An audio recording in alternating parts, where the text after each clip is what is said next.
Kalikatan exercises with the Philippines and a few days in Singapore, USS John C Stennis is now off the coast of Malaysia. And to give us more of an insight on the vessel itself, I have here with me Patrick. Hi, how are you? Okay, so Patrick, what is most interesting about this aircraft carrier? This aircraft carrier is, the sheer size is part of it. She's a 1,092 feet long vessel. It's a roughly 3 American football fields from end to end. That's crazy. I also read that it's 26 stories in height. I've seen it when it was in dry dock, and it feels almost unnatural to be under something that large. Now the journey began with a briefing at Subang Airport's DV terminal before taking off on a US Navy C-2 Greyhound plane.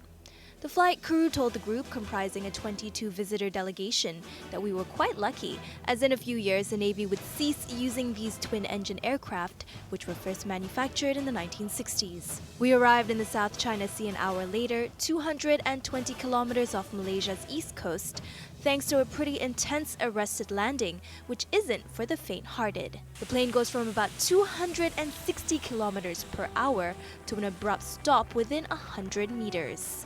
That if you miss the wire, you're going to go swimming if you don't have enough airspeed. There are 4 wires on the deck. They're aiming for the 3rd one. Named after a former U.S. Senator, Stennis is the epitome of a megastructure. The size of a self-supporting small city, it can accommodate up to 6,000 sailors and Marines at a time. We have 5 dining facilities on board, 5 restaurants. We make over 18,000 meals a day. Again, because we're serving 5,100 people every day, and they want to eat more than once a day. It's surprising.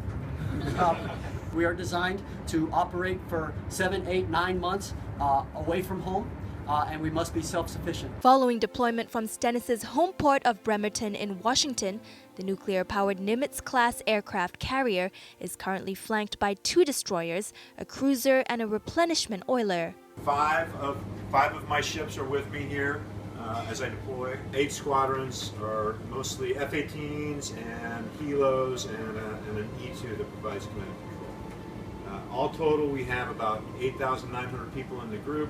The group left on a regularly scheduled deployment as part of the Great Green Fleet on January the 15th of this year. So we've been out about 103 days now. We do out here complex flight operations on an aircraft carrier anywhere in the world, 365 days a year, is definitely the greatest show on earth. So if you look at what's going on right now, we're setting up for another launch.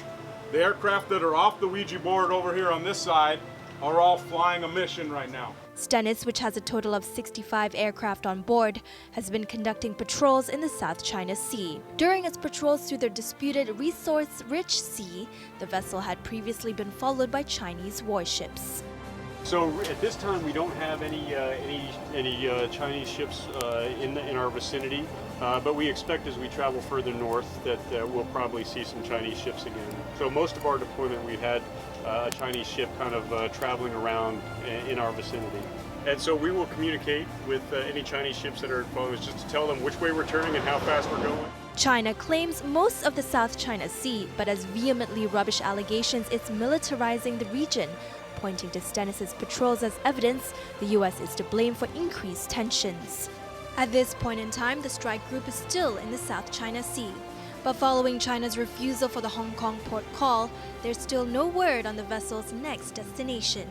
Natasha Hussain for 7 Edition.